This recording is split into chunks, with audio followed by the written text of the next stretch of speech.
আজি যোৱা ৰাতি আমাৰ শইকীয়াপাৰা নীলকণ্ঠ শিৱ মন্দিৰত কোনো দুষ্ট চক্ৰই মন্দিৰৰ তলা ভাঙি আমাৰ যিখিনি যাৱতীয় সা সামগ্ৰী আছিল, লগতে আমাৰ ভিতৰত এটা আলমাৰি আছিল, আলমাৰি ভাঙি তাতে আমাৰ যথেষ্ট সামগ্ৰী আছিল, প্ৰায়খিনিকে আমাৰ লৈ গৈছে।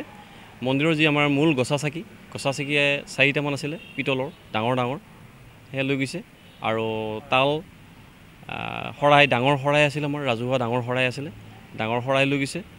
মুঠতে আমাৰ মন্দিৰৰ যিখিনি ভিতৰ ভাগৰ যিখিনি সামগ্ৰী গোটেইখিনি উঠাই লৈ গৈছে। কিন্তু আমি এইখিনিতে এটা কথা ক'বলগীয়া আছে, আমাৰ ঠিক আজি 7 মাহ আগত প্ৰথম চুৰি হৈছিল, তেতিয়া আমি মঙলদৈ প্ৰশাসনক, পুলিচ প্ৰশাসনক জনাইছিলোঁ। তেতিয়াও আমি কোনো সুউত্তৰ নাপালোঁ। কিছুদিন আগত আকৌ হ'ল, সেইবাৰো আমাৰ পৰা কিবা কিবি নিলে। এবাৰ তৃতীয়বাৰৰ কাৰণে আমাৰ তলা ভাঙি গোটেই সামগ্ৰীখিনি লৈ গ'ল।